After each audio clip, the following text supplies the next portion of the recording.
Muito bom dia.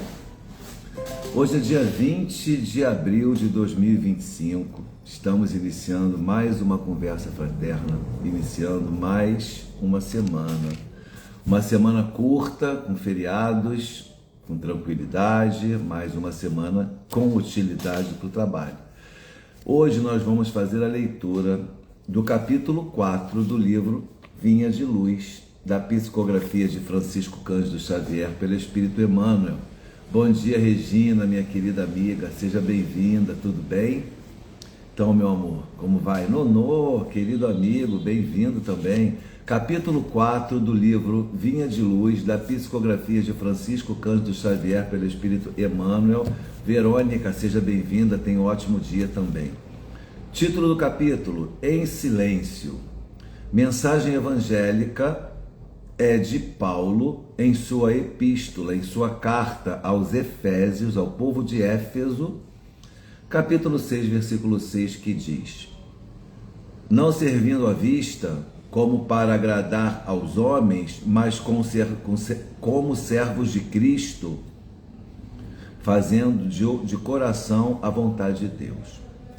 Tive uma falha, não falei o título. O título do capítulo é Em Silêncio. Bom dia, seu José Reginaldo, Dona Conceição, Letícia, bem-vinda. Então vamos lá, o título do capítulo, Em Silêncio. Mensagem evangélica de Paulo aos Efésios. Não servindo à vista, como para agradar aos homens, mas como ser servos do Cristo, fazendo de coração a vontade de Deus. Fazendo em silêncio. Vamos ver o que Emmanuel nos traz de reflexão. Se sabes, atende ao que ignora, sem ofuscá-lo com a tua luz. Se tens, não firas o objeto amado com exigências. Se tens, ajuda ao necessitado sem molestá-lo com tua posse. Se amas, não firas o objeto amado com exigências. Se pretendes curar, não humilhes o doente. Se queres melhorar os outros, não maldigues ninguém. Se ensinas a caridade, não te trajes de espinhos, para que teu contato não dilacere os que sofrem. Tem cuidado na tarefa que o Senhor te confiou. É muito fácil servir à vista. Todos querem fazê-lo, procurando o apreço dos homens. Difícil, porém, é servir às ocultas, sem ilusório manto da vaidade. É por isto que em todos os tempos, quase todo o trabalho das criaturas é dispersivo e enganoso. Em geral, cuida-se de obter a qualquer preço as gratificações e as honras humanas. Tu, porém, meu amigo, aprende que o servidor sincero do Cristo fala pouco e constrói cada vez mais com o Senhor no divino silêncio do Espírito. Bom dia, Neidoca. Já falei com a Letícia, bom dia também. Vai e serve. Não te deem cuidado a fantasias que confundem os olhos da carne e nem te consagres aos ruídos da boca. Faze o bem em silêncio, foge às referências pessoais e aprendamos a cumprir de coração a vontade de Deus. Meus amigos, como sempre, as mensagens, os assuntos que nós tratamos aqui, muitas vezes são tratados dezenas de vezes, inúmeras vezes, e esse é um deles, que fala sobre o silêncio, sobre o equilíbrio que nós temos que ter entre a nossa ação e o cuidado com quem vai receber a nossa atitude, a nossa atividade. Sempre com ênfase na descrição, com ênfase no bem-estar, principalmente daquele que vai receber. Se você vai fazer uma doação, uma contribuição com alguém e humilha no momento que você está fazendo aquilo, você está ajudando de um lado e você está prejudicando de outro. Se você faz alguma coisa que seja de ordem caritativa, mas você espera o muito obrigado daquele que vai receber, você espera o reconhecimento daqueles que estão à sua volta assistindo aquela atitude, você também está incorrendo em grande equívoco, porque aí você vai estar realmente utilizando a caridade como trampolim para o seu sucesso, né? Tapinha nas costas, como fulano é bom, e assim, dessa maneira, você não está realmente percebendo a amplitude da caridade. Emmanuel, aqui nessa mensagem, ele nos pede, nos concita a uma reflexão sobre a nossa conduta diante dessas circunstâncias da vida. Ele coloca: se tens, ajuda ao necessitado sem molestá-lo com tua posse. Então eu tenho isso aqui. Bom dia, Ana Paula, bem-vinda, Neide. Eu tenho isso aqui. Eu vou doar para Ana Paula porque ela está precisando e eu não necessito disso, eu posso fazer a doação. Mas eu não posso exigir que ela use esse objeto da maneira que eu quero que ela use, que eu entenda que seja útil, sob pena de não entregar o objeto. Quando eu doei, a partir do momento da doação, não é mais meu. Você vai fazer o que você bem entender com aquela doação. Eu não vou te molestar com isso. Eu não vou também te humilhar numa posição de superioridade porque estou fazendo aquela doação. Somos todos iguais, tão necessitados do Pai quanto qualquer outro. As nossas diferenças sociais não moldam, não definem superioridade. Estamos vivendo num mundo material.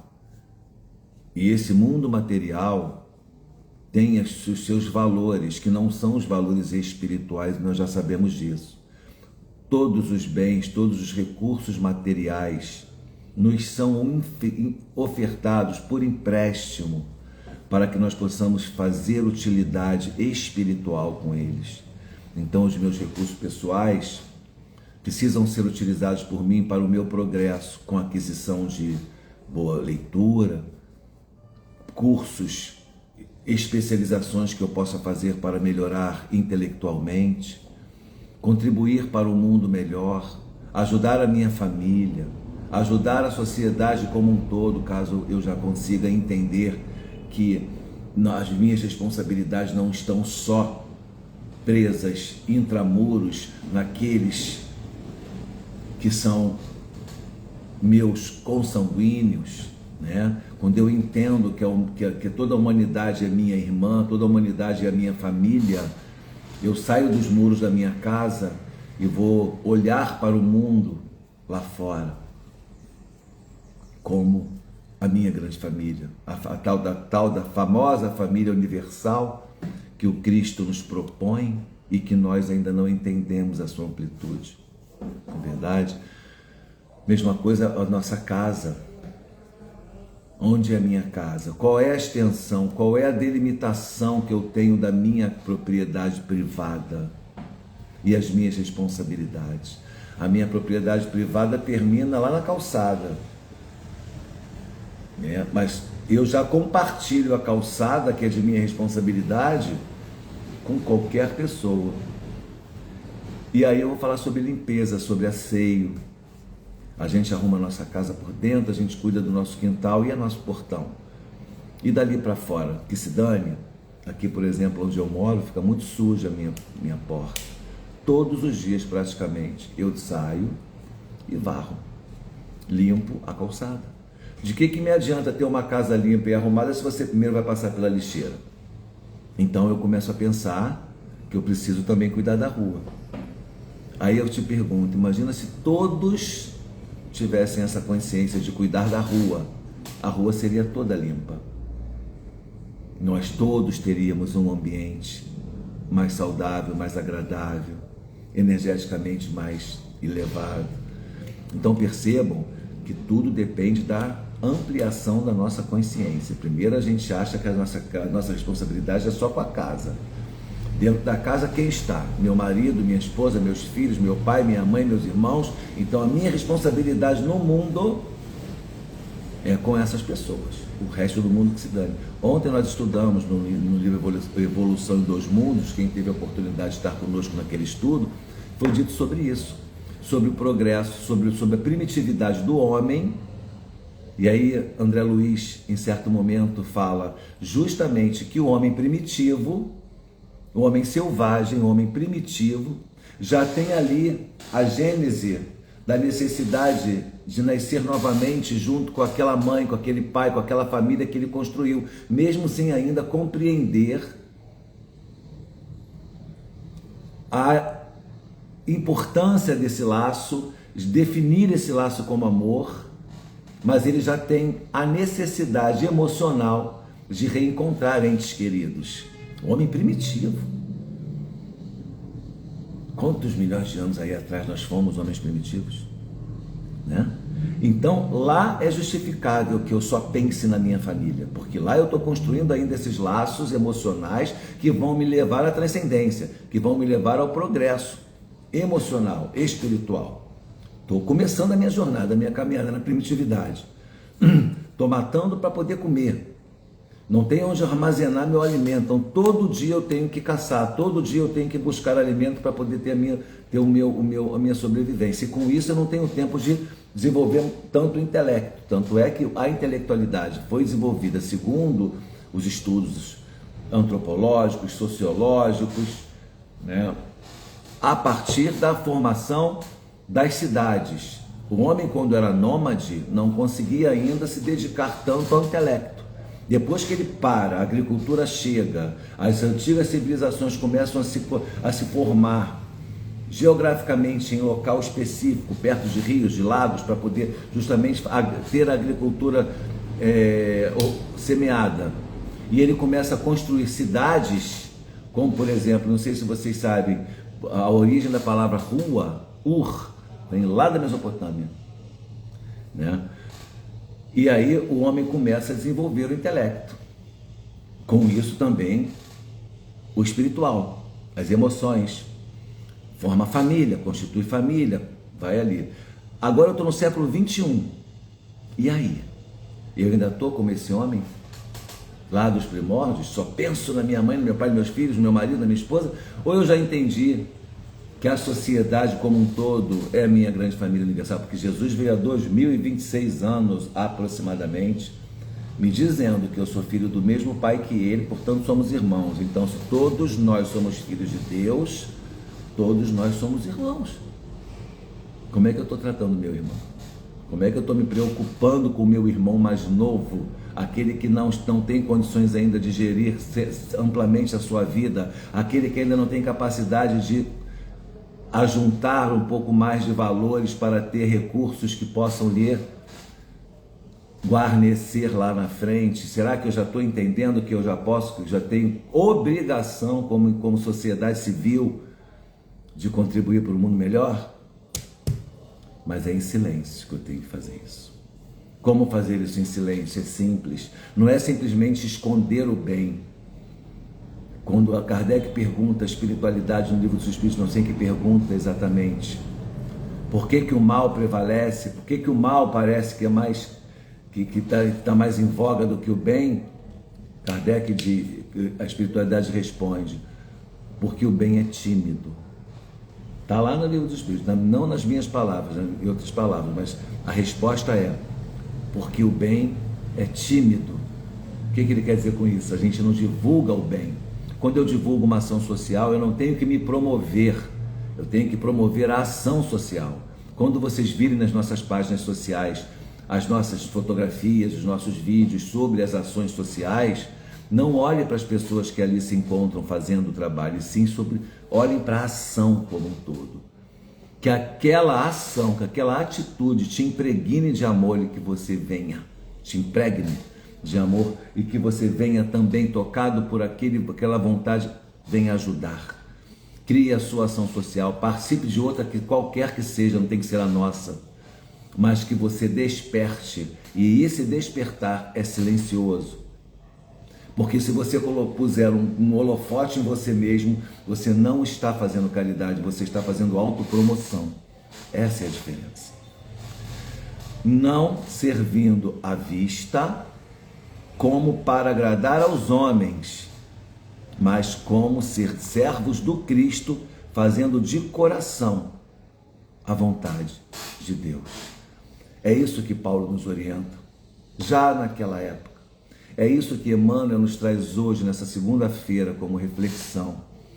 As minhas atitudes têm que ser discretas, silenciosas, porque quem tem que florescer é a obra de Deus, de Jesus, e sim ganhar o mundo com perspectivas, convocando pessoas a participarem dessa grande jornada linda que é o acolhimento àqueles que necessitam, acolhimento emocional, acolhimento material, acolhimento espiritual, sempre tendo cuidado de não humilhar quem recebe, de não maltratar, de não exigir, como você vê em algumas religiões, quer uma cesta básica, tem que vir aqui tal dia, tem que participar do culto, tem que ser isso, tem que aceitar Jesus. Não, não, não. Seja quem você é. Aqui na nossa casa, pelo menos, o diálogo interreligioso é primordial e é privilegiado. Vamos nos ver como irmãos. Jesus não era cristão.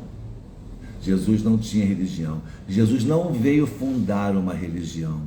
Ele trouxe uma filosofia, ele trouxe uma doutrina, ele trouxe o verbo, a palavra divina verbalizada no seu evangelho. E se é a palavra divina, ela é universal. Ela não é católica, não é protestante, não é candomblessista, não é espírita, ela é universal. Ela cabe em todas as denominações, em todos os momentos, em todas as épocas, até porque nós sabemos que se é a palavra de Deus, ela não é só para a nossa humanidade, é para todas as humanidades.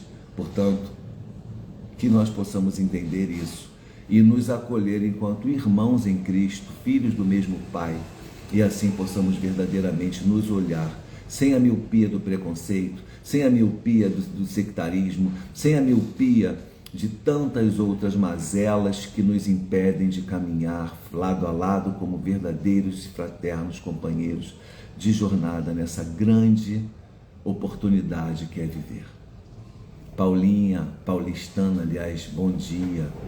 Ana, bom dia. Meus amigos, vamos ficando por aqui. Hoje é um dia mais tranquilo, se eu não me engano é ponto facultativo para muita gente. Eu desejo que vocês aproveitem esse dia lindo, que vocês reflitam, que vocês leiam um bom livro, que vocês descansem, durmam, que vocês pensem realmente que nós não viemos a este planeta a passeio. Viemos aqui para trabalhar. Bora trabalhar, bora refletir, vamos viver. E agora, para encerrar, o livro Minuto de Sabedoria da Psicografia é de Paulo e Carlos Torres Pastorino. Olha só, capítulo 229. Ajude a todos os que estão enfermos. Amanhã, talvez, deseje que alguém o visite em sua enfermidade. Procure os doentes solitários que aspiram por uma palavra de conforto e carinho. Não apenas seus parentes e amigos, caramba, mas até os pobres conhecidos e abandonados que não encontram um sorriso de incentivo e que estão famintos de solidariedade humana e amor. Ontem eu vi um vídeo do Divaldo, que ele convida todos nós a nos abraçarmos. Abrace uma pessoa que nunca recebeu um abraço, levando afetividade para aqueles que realmente são necessitados desse amor. Bom dia, Madé. Eu desejo a todos vocês um ótimo dia. Um dia de muita paz, de muita luz e muito amor. E que possamos nos encontrar novamente no próximo encontro, que é quarta-feira. Beijo no coração, paz e bem a todos.